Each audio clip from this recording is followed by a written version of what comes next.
Hey man, it's me, Kevin Smith, Silent Bob, and all those terrible Jay and Silent Bob type pictures, man. You're listening to Drop the Mic, the only podcast that I listen to that I'm not a part of.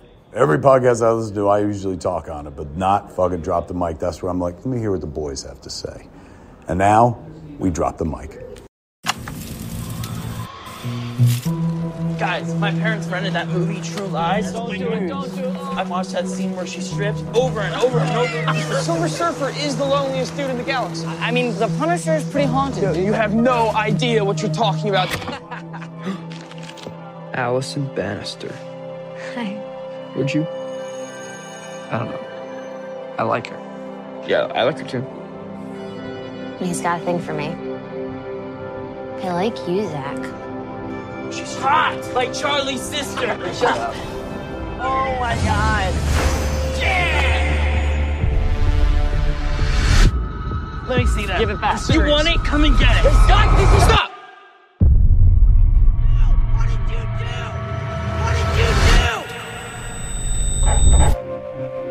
do? Do you remember Daryl Harper? Got a call from his mom. Guess he never came home last night. Did you see him at school today? Are you okay? There's just a lot going on right now. Josh?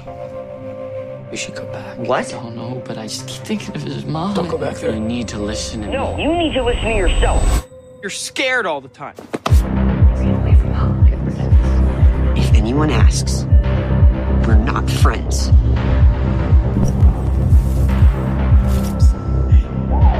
I'm not getting any sleep.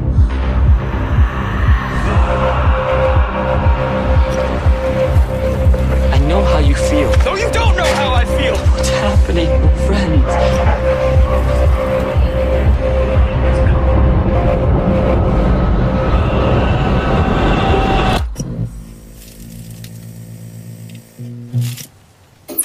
Welcome back to our humble San Diego podcast.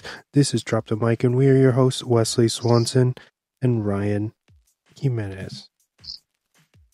Here is episode 317, Navigating the 90s, where we will be doing a mini review for the 2017 film Super Dark Times. But before we talk more on the movie, let's get everybody warmed up, shall we?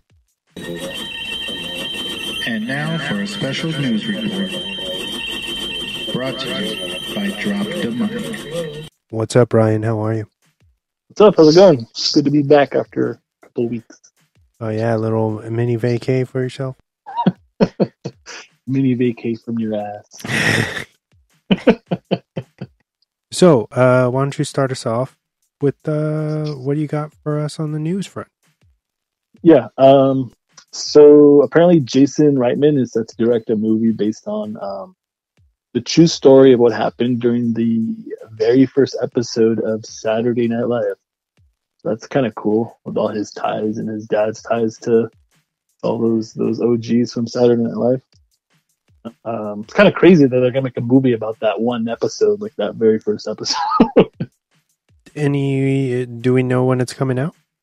No, it was just that was just all the news it had with that. So hopefully it's going to be interesting to see too who they get to play, who they get to play all those old Saturday night night live alums too, because those are some heavy hitters. It'll be interesting to see. Hopefully they don't go the like using the same actors but like de-aging them route. I fucking really don't like that shit.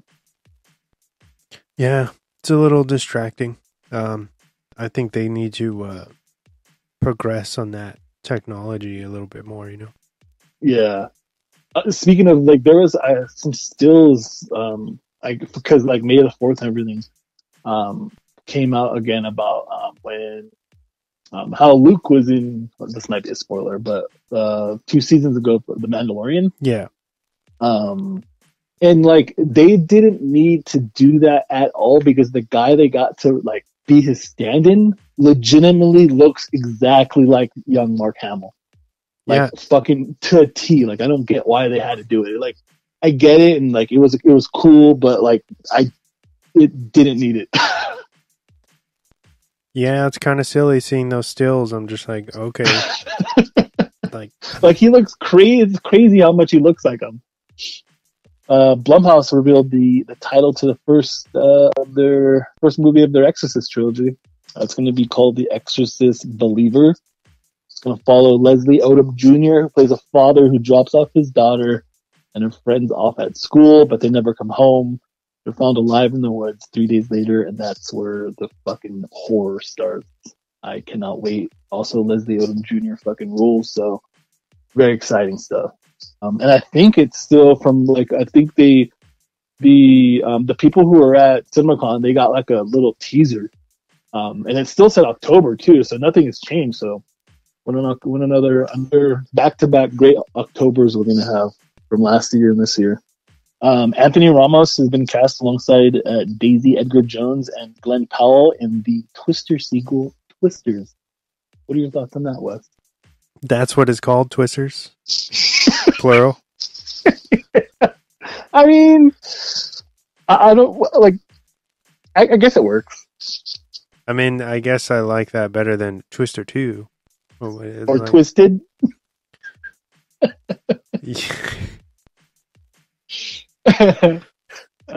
a stat cast too. I like Glenn Powell's pretty cool. He plays a good asshole.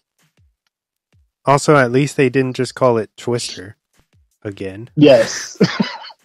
Twister 2024, 25, whatever it's going to be. Oh, man. You know what stands out to me in that original Twister is when they go to the drive-in and they're watching The Shining.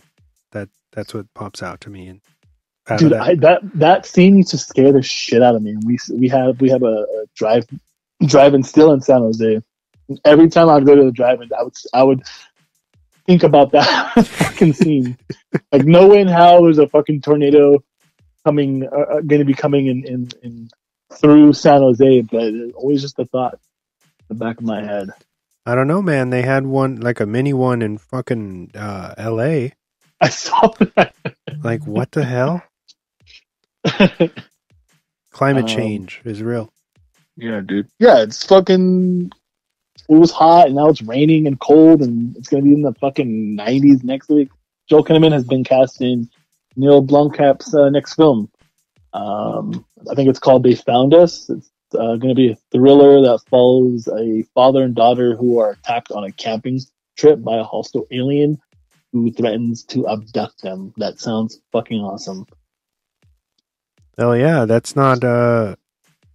I didn't know about this either. You're blowing my mind. But Neil Blomkamp and Joel Kinnaman, I feel like that makes sense in my head. Like, I could totally see them working together. How do you feel about his movies, all his movies? I feel like a lot of people don't like him, but I don't mind him. You know, I feel like he's he's got a couple misses, but overall, I think he's pretty decent. And even if he's in a bad movie, I don't think that I've seen him perform like subpar yet. Mm.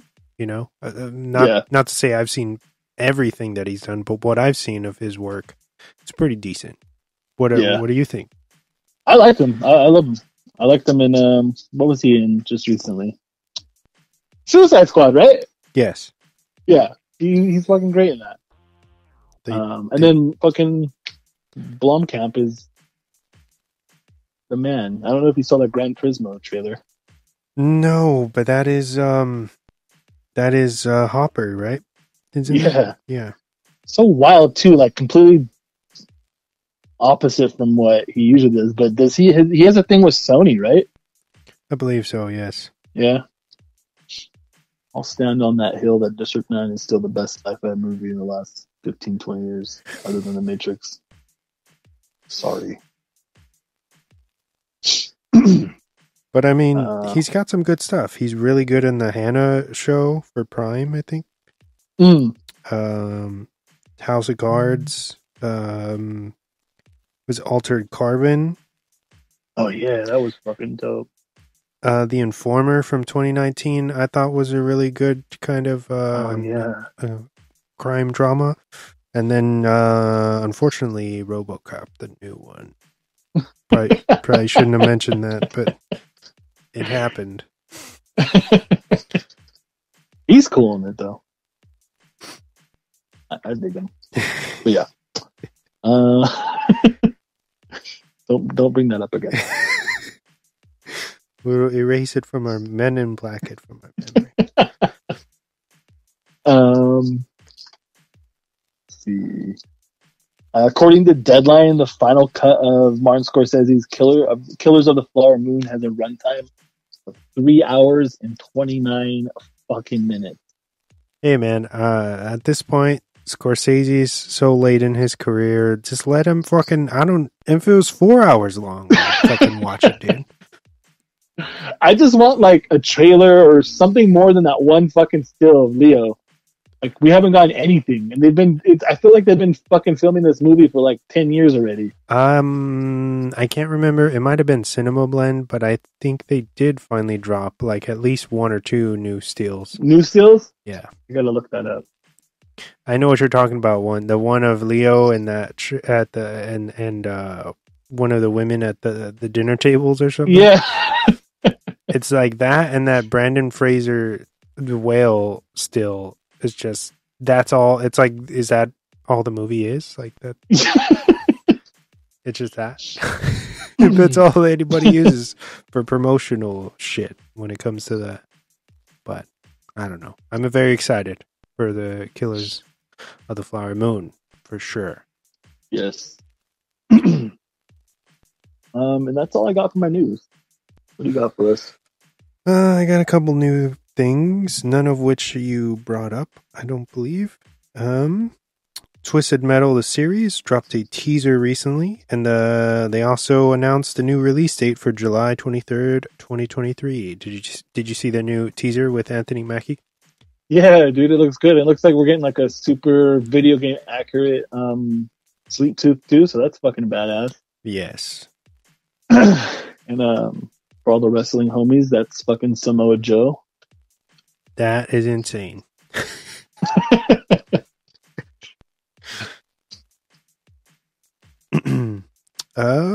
Okay. The composer Danny Elfman is set to score the new Beetlejuice sequel. I mean, he kind of had to, right? Like, he had to come back. I mean, it makes sense, but you never know, you know? You never What a know. wild time. Beetlejuice 2. With a stacked cast. I know, insane, dude. After everybody was like, no, that's not really happening. It's a myth, or it's a lie. And then they're like, that's something my dad has been on for like, I swear, like 5 years. Like, it's happening. Like, no, it's not. So now it's finally happening. It's like, I see, I told you it's happening. In some A24 news, they recently dropped a new still. The first look for the upcoming Ty West film Maxine, starring the all-powerful Mia Goth. Yes, can't wait for that. They're filming down in LA, right? It's all like 70s out down there, right? Yeah. 80s, sir. We'll see. Do you think he's gonna? How awesome would it be if they didn't go the horror route? Like, gave us kind of like a Boogie Nights.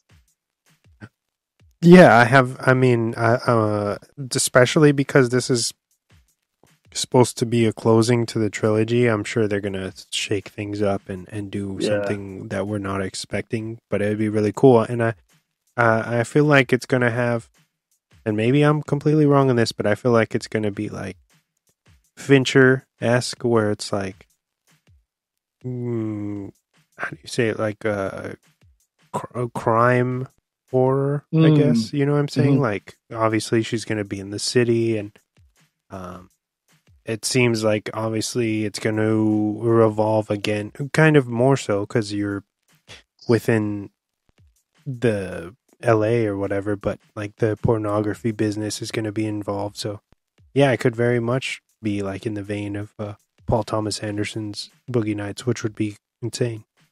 Yeah, I'm excited. I think Evil Dead just hit like that 90 million mark. which is insane. I'm glad, man, because get that shit to 100 million.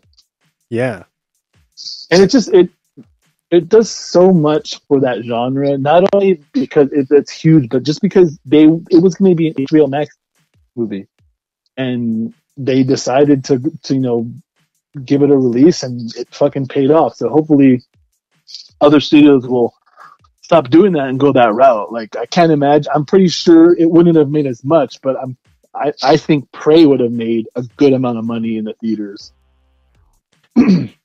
Yeah, 100%. I think a lot of it has a lot to do with word of mouth, and I'm sure Prey would have done that same thing with word of mouth. But yeah, dude, super fucking awesome. I gotta go see it. I'm like, maybe I'd do double duty and see Guardians in that. Oh, that's gonna be a day's worth. Dude, I haven't even seen John Wick. Don't fucking come for me, you guys. You're messing up, man. But Chris Pollock's right there with you. He said he hasn't seen a single film this entire year in the theater. What? The last film he saw was The Whale in the theater. God damn. My boy's hurting at work, man. He's hurting. I feel that. But yeah. Air 2, I haven't seen Air. I think that drops on Amazon this next week, Air. Is it going to be for free, like on Prime? Yeah, Amazon Prime. Oh, that was quick. Yeah. And I want to say Evil Dead's dropping. Aren't they bringing it to Max in like the second or third week of May? Which one? Evil Dead. I'm pretty sure. I mean, that would make sense because of the deal that they had originally. It would make sense that after that theatrical window, they would put it on because it's Warner Brothers or whatever, right? Yeah. It's a good movie, man. You better watch it. I know. I need to go. I'm gonna go this weekend. I have to see that fucking movie in the theaters. I dropped the ball. And now it's time for the weekly recommendations. I don't have much. I'm still behind. I've been wanting to get into fucking ever since I told you. I've been trying to start Yellow Jackets and I haven't had the time. That is on my list. The next episode, I will have binged it. I promise you. Other than that, the usual. Watch fucking. You know what? Instead of some WWE, go watch some AEW. The storylines are getting good. They just sold 50,000 seats at Wembley Stadium out of 90, and it's only pre-sale. It's a humongous gate for AEW. No one thought they were going to even. People were saying they weren't even going to sell 25 to 30, and pre-sale has only gotten 50. Has already gotten 50,000 seats. So it's huge for AEW. Pretty impressive. Yeah, wild. But yeah, watch some wrestling. And how about, you know what? Basketball playoffs. Warriors just beat the Lakers. They kicked the shit out of LeBron James. Fuck LA. Don't watch the Padres. Watch the A's.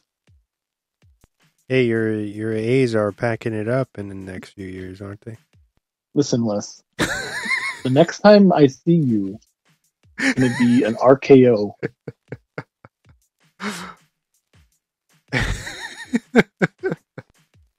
Not a done deal, sir. We can't win them all. You guys lost the Chargers, so. We did. That's why I don't even watch football no more. Stan Kroenke's a piece of shit. Just like fucking the A's owner. But yeah, that's all I got for Rex. All right. I just got one for you that I checked out just the other day. It's the new HBO's Love and Death, starring Elizabeth Olsen, Jesse Plemons, Patrick Fugit, and Kristen Ritter. Nice. It's the new miniseries based around, of course, the famous true crime story. This has already been kind of taken on by Hulu. I think it might have been released last year sometime, maybe early last year, with Jessica Biel. And I can't really compare them because I haven't watched all of Love and Death, obviously, yet. Mm-hmm. and they are kind of telling the same story. I'm assuming it's going to differ, in certain ways, but the Hulu's Candy is very, very good already. So I'm interested to see if they're going to be able to kind of outshine Hulu on this. And it's so weird. I don't know. I'm wondering if they knew about each other. Like, why would you, come out with us doing the same true crime story so close to each other's orbit? You know what I'm saying? I feel like that doesn't happen as often. So it's kind of strange to me, but it's crazy. Yeah. I didn't know. I thought they were kind of like the same subject matter, but I didn't know it was the exact same like real true crime story. Yeah, no, it's literally the same the same case. Maybe we can.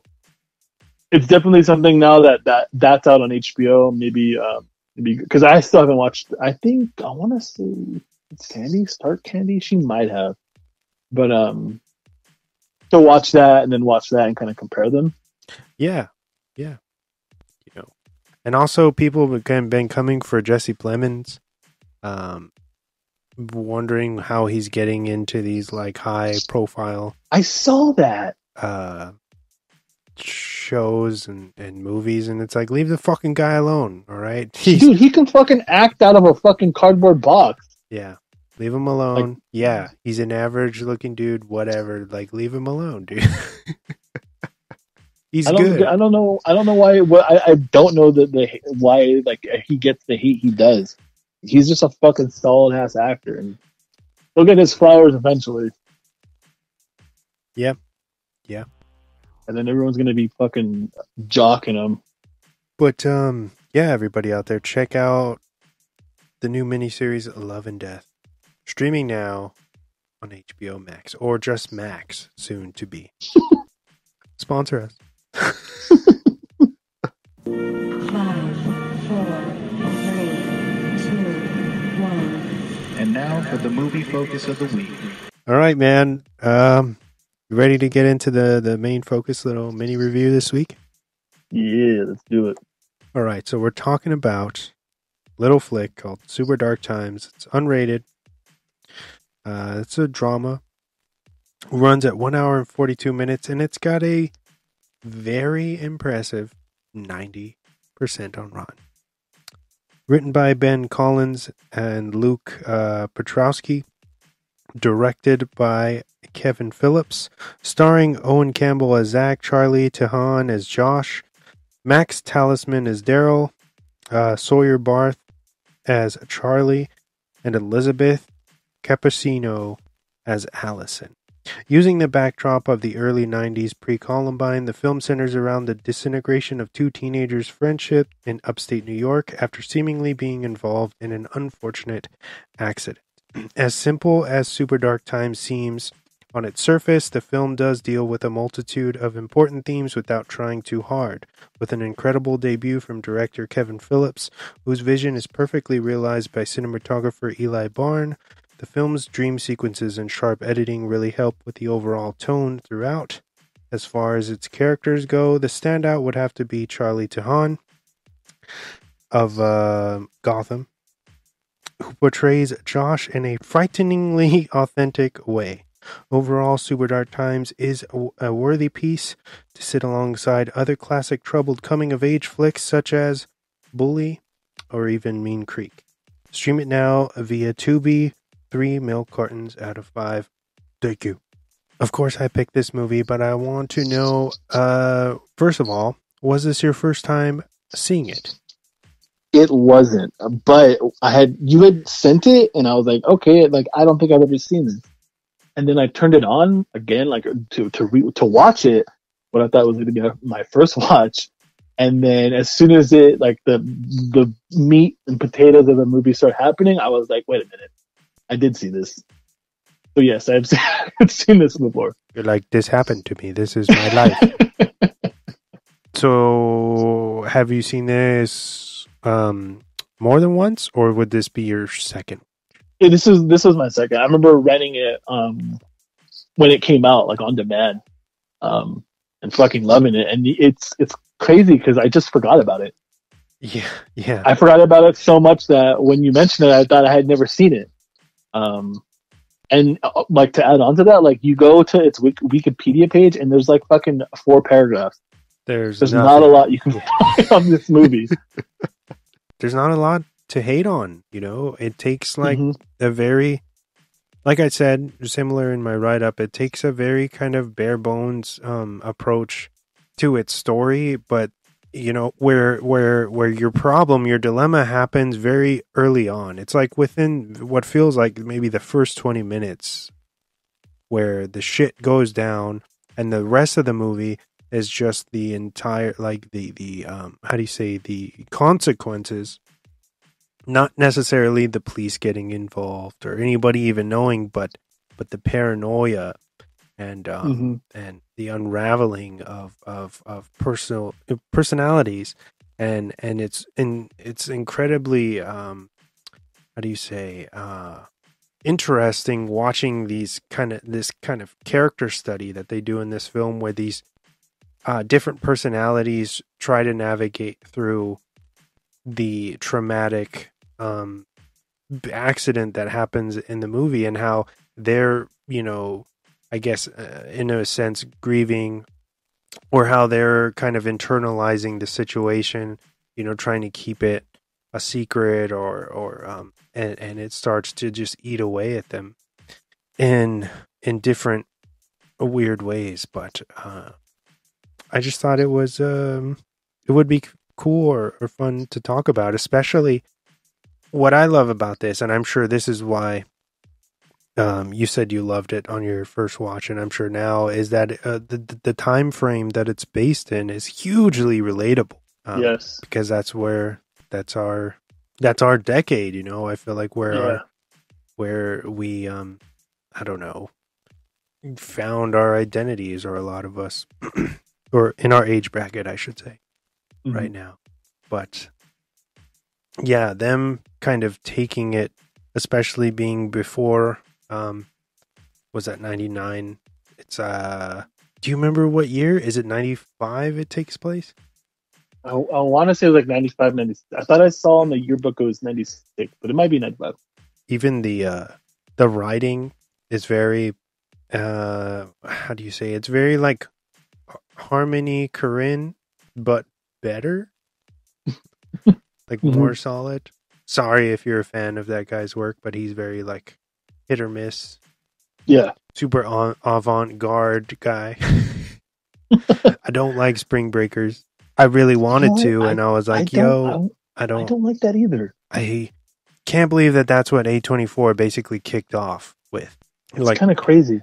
You know, and I mean, how do you say, like, aesthetically, yes, it feels it's very A24, but I never understood how people seem to really love that movie. And I remember renting it when it came out, and I thought I was gonna love it, and everyone kind of made fun of me, and they're like, "Oh, why are you watching that? Like, it has all these like Vanessa Hudgens and all these people," and I'm like, "Yeah, but it's gonna be like something different. Like, it's gonna be tight, you know."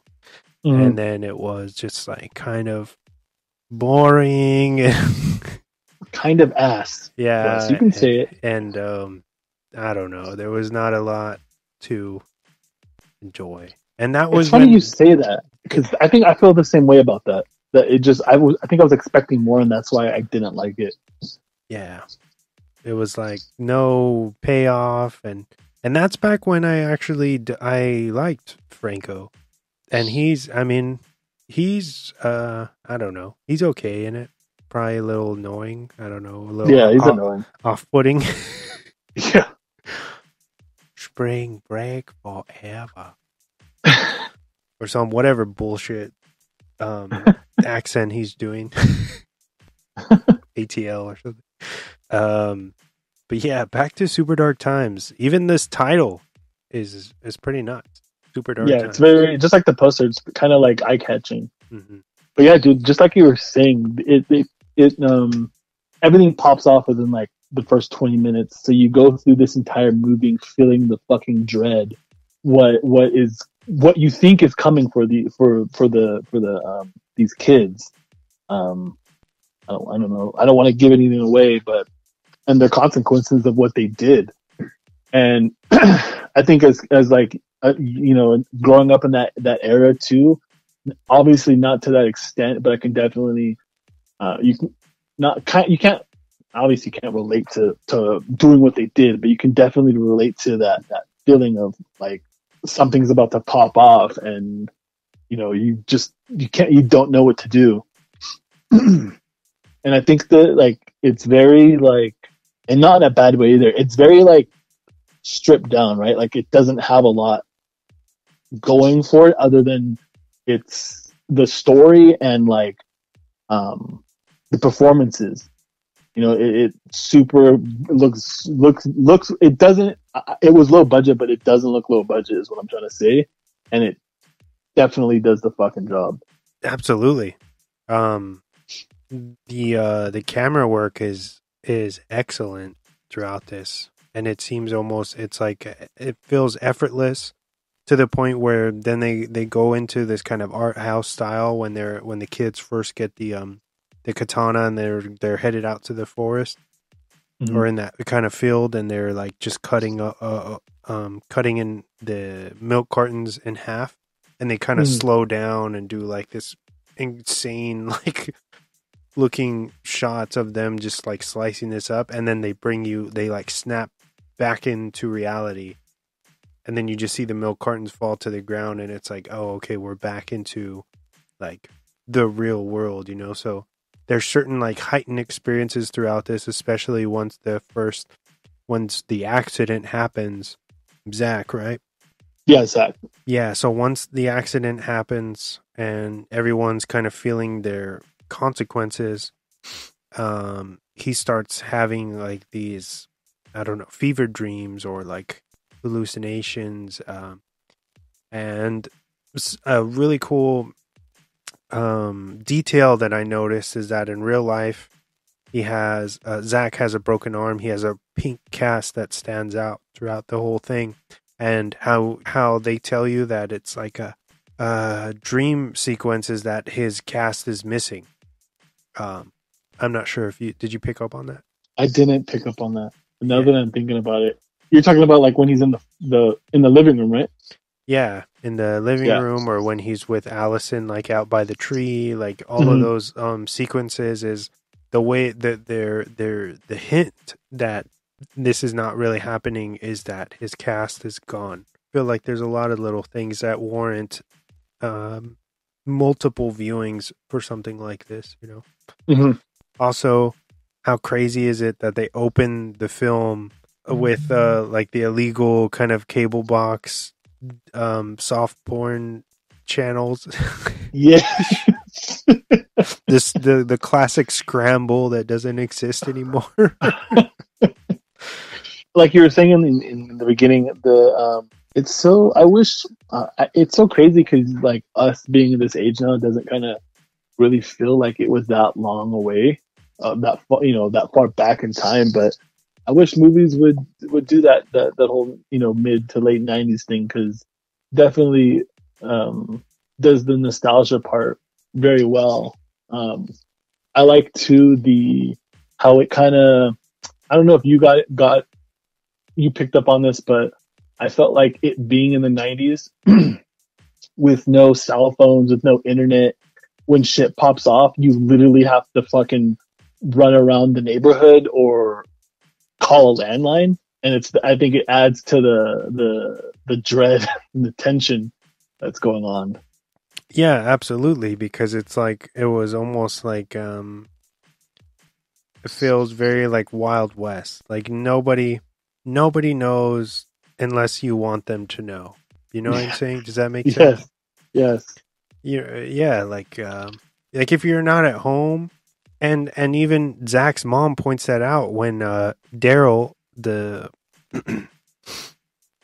kid that goes missing in the film early on, when Zach's mom finds out that Daryl's missing, a local boy is missing, then she starts freaking out on Zach, and she's like, for the next few days, kind of stay close to the house and don't wander off. And last night you came home pretty late, and it's like she starts freaking out, thinking that he's gonna get kidnapped too or something. Mm-hmm. And that just goes back to like the whole like back then I feel like you could wander around or whatever, do whatever, and so it's very plausible that these kids could get into this kind of trouble, and it all kind of stems back from Josh's brother, who I guess enlisted into the military, and so he's like drafted out somewhere and has left his room intact. So then all these friends are hanging out in the brother's room, and the kid in question, Daryl, finds some weed and ends up stealing it. And then they take this big katana out to the fields to kind of do, boy shit, I guess. Fuck around. And, of course, Daryl pocketed the weed because I guess he had never tried it. And instead of being more slick about it, he decides he's going to just light up in front of them and they're just going to accept it, I guess, which is really, I don't know where the logic was. Like, he just lost his shit and was like, fuck it, I don't care anymore. I'm going to just do this. And then, and then, of course, Josh gets upset.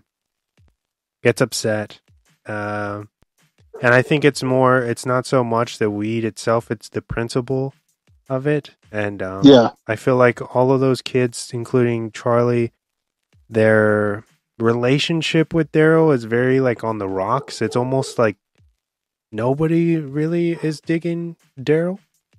We all knew Daryl. Yeah.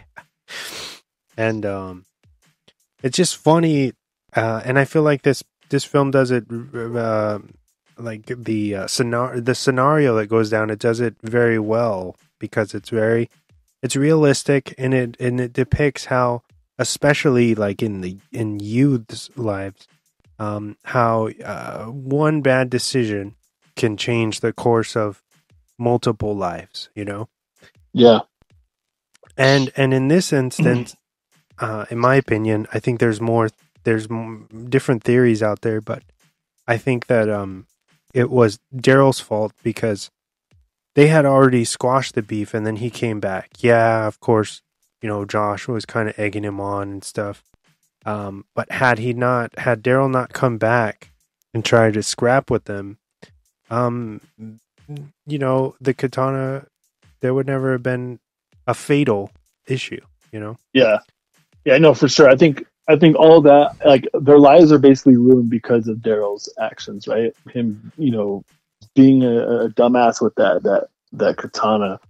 And it's just kind of like, I love that, like, what if, just how, like, the movie ends, we kind of really don't know what happens to Josh, right?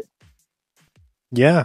I mean, both of their Zach and Josh, I feel like their fates are both up in the air, or even, Allison, we don't know. We're just left with kind of a blank canvas, or we're supposed to, or I mean, maybe they're going to do another movie that could be left open for a sequel. Not that it really needs one, but they could. Yeah. But it's kind of like that, what if, like, and as all that is unfolding and the accident happened, it's kind of just like, you want to, like, fucking grab him through the fucking TV and be like, dude, calm down. Like, you just have to be upfront about it. And like, I'm sure, like, things would have been bad, right? Like, someone would have gotten in trouble, but it wouldn't have ever been something where you have to live like that the rest of your life, or how it escalated. And it kind of, I don't necessarily want to say like it ate away at Zach, or I kind of took it as like it kind of, I've seen some people say like it kind of, the accident kind of, unburied this thing. It had him do the things he did at the end. But I feel like it just made him snap mentally. And that was the only logical way to handle things is to do what he did to those people. Josh seems very timid and a nice guy until the accident, and it almost like unlocks something within him where he develops like a taste or something for violence or a morbid curiosity, right? And that's leads us into something that happens that's very super disturbing later on down in the movie, but they drop you hints like that something's not okay with Josh because Zach goes to see him because Josh is calling out at school and he's just not showing up and unmotivated to do anything pretty much. And there's this really something that probably both of us can relate to. He goes into Josh's room, goes over to his house and goes into his room, Zach, and confronts him and is just like, hey, we shouldn't be acting suspicious. And, we got to be more on top of this if it's going to go our way. And of course, Josh starts to get hurt and is just not really wanting to pay attention. And he's playing video games. And then there's this really crazy moment where Zach calls him out for what video game he's playing. And he's just like, gets super upset. And is like, yo, it was a fucking accident or whatever. It's like in that instance, he realizes that he's losing who Josh was, like he's transforming into this like sociopath. Yeah. And it's like those little tiny details that really make this story, at least to me, shine. It's crazy to see how, like you said, you see the beginnings of him becoming like a sociopath, and how crazy it is to see him that conversation they're happening. He when Zach asks him that, and then he doesn't respond, and then Josh says something, or Zach says something. He says, it was an accident, and Josh says something, and then like there's just quietness, and he just like picks up the controller, like no emotion, no nothing, and just continues to play video games. It's like your friend is trying to get through to you and talk to you about this thing that happened, this huge thing that, is eventually going to ruin everyone's lives, and you don't have any emotion whatsoever. I'm curious to throw around a theory. There's a theory floating around out there on the internet that Allison has more to do with everything than the simple love interest. There's contemplation whether she had more knowledge of what was going on and was fascinated with Josh and was using Zach as a way to get to Josh. And a big clue with that, I'm not saying that this is concrete true, but the opening of that film is pretty random, where there is, what is it, like a deer? That has stumbled upon, broken into a classroom, hurt itself, and is bleeding out. And basically the cops, they try to put the animal out of its misery, and Allison watches as it happens by chance, but she doesn't squint, she doesn't turn away. She's almost like enamored by this, and I feel like as for regular viewers, they would probably even have forgotten that even happened, or it was a part of the movie, but I feel like the director or the writers, they put that in there for a reason. It has to be. That has to be. Now that I'm thinking about it, like there's no other. There's that scene makes no sense unless you think about it like that. Yeah, right. Because there's no other characters in that scene other than her. Yeah, and although she's in pockets of the movie all the way through, it doesn't ever, nothing, except for her being a victim at the end. Especially because like they end up at what is her friend's house, Megan, I think. And Megan gets hurt, but then Allison's wounds and stuff are all kind of superficial compared to the friends, And of course, there is the fact that in the beginning of the film, Zach and Josh went through the yearbook and they're kind of pining over women or whatever, and they talk about Allison and how they have a mutual kind of thing for her, and there's a jealousy coming from Josh because Zach is closer to her, right? But yeah, I don't know. Going back to the deer thing with Allison, there has to be something more with her character where she knew more than she let on. You know what I'm saying? Yeah, I didn't think about that at all. And now that you brought that up, and with that whole scene, like that has to be the reason why they put that scene. Like it makes absolutely no sense of why that scene is in it. And that, as you're going through the movie, you're trying to think of, unless you thinking of that, like I was like, what the fuck does that opening scene mean? Like I'm like, and the movie, the credits hit, and you're like, what the fuck, dude? And then that makes sense, And then the film, and it bookends with Allison too, where with the scars that she was given on the back of her neck. I didn't ever check it out. I don't know if you did. It's crazy that these are the guys that wrote the Hellraiser reboot, right? You didn't watch it? I haven't watched it. No, the Hulu one. Mm-hmm. Dude, it's really good. I think I even said, I was like, I've never been a fan of Hellraiser, and I was like, I'm on board with this. Some people don't like it, but it is what it is, man. I enjoyed that. I really agree with you in the fact that if they had just came clean and didn't fucking freak out the way that they did, I think, yeah, like you said, and before you even said it, I had been thinking about it throughout the day, like, yeah, they might have gotten in trouble, or, I don't think anybody would have probably went to jail. Maybe some kind of house arrest thing.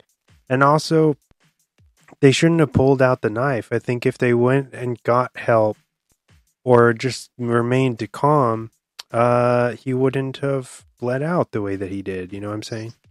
Yeah, no, I think you're like, when stuff like that happens, you're not supposed to fucking pull it out. Like, you're supposed to go straight to all the paramedics, or go straight to the hospital. You're supposed to leave that fucking shit in. Yeah, because if you're just now, and not only did they pull it out, but he got up and he was just sprinting, It's not funny, but that's exactly the moment I realized I had seen this movie before. Like, I don't know what I remember him running, like getting up and running through the woods, and I was like, "Shit, I've seen this." Also, have you seen the films that I mentioned that remind me of this? Either Bully or Mean Creek? No, I haven't. Neither of them? Mm-mm. Oh man, you should check them out. I'll check them out. What are they called? Mean Creek, where it's with one of the young Culkin brothers and Josh Peck. Okay, shit, 2004? It's a fucking classic. And then Bully is a lot more hard to digest. It's with it's from the guy who did Kids, Larry Clark, I believe his name is.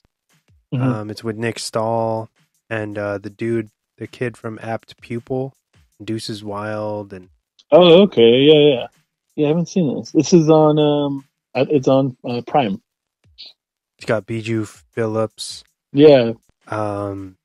Very fucking hardcore movie. So be careful who you watch that with. It could be very triggering for some people. Check it out. Yeah. So be careful, but it's good. It's good, and it's very honest with the way that I think Super Dark Times is, but Bully is like just more hard edged, like more almost some like more uncomfortable, if that makes sense. Mm-hmm. You'll know when you watch it, you're gonna be like, damn Wes, why are you making me watch? But yes, everybody, go check out Super Dark Times because nobody knows about it. I think it made maybe $300,000 or something in the theaters. No, dude, it made only like $34,000. Yeah, no, fucking go stream the shit out of this movie or go buy it. This would be a good something good to pick up physical too. Was dried squid? The what? The dried squid. Don't they like? Oh yeah, in the parking lot. Yeah, they go in the store and they're like, "Ew, that's fucking gross. Let's try it or whatever." And then everyone's kind of going around, and then Josh is the only one who's like, it's not that bad. Homage to Sandlot, no? With the chewing tobacco or something? Yes. Look at you. Look at you. I don't know if that's reaching. That could be totally reaching, but kind of reminded me of it. Do you have something you wanted to talk about for next week? I do, because it kind of got me thinking about some movies that are lesser known. We might stay with the theme of kind of like a, I don't know if you would call this a thriller, but kind of a crime drama. I would love to do from 2002, Justin Lin, Better Luck Tomorrow. I think it was Justin Lin's very first. I think he had co-directed something before this, and this was his very first, his directorial debut. Sung Kang's in it from Fast and the Furious. John Cho's in it.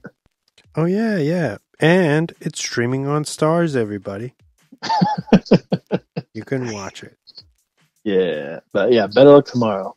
If you are stumbling upon this podcast, we operate out of San Diego, California, and we are available on all major podcast platforms, including Spreaker, Stitcher, Luminary, Spotify, Sods, YouTube, you name it. If it plays a podcast, we're most likely available on that platform. So please check us out wherever that may be. Give us the nice little 5-star rating, along with a review if you have a couple extra seconds. That means a lot to us, and we appreciate every little effort that you listeners do. So, first and foremost, thank you guys for checking us out every week. We work hard to keep these episodes coming out, and thank you, Ryan, for joining me this week as well. Yes, you're welcome. I think I told you this off air, but I'll say it on air. This is always a nice fucking escape from life and work for an hour and a half, sometimes 2 hours.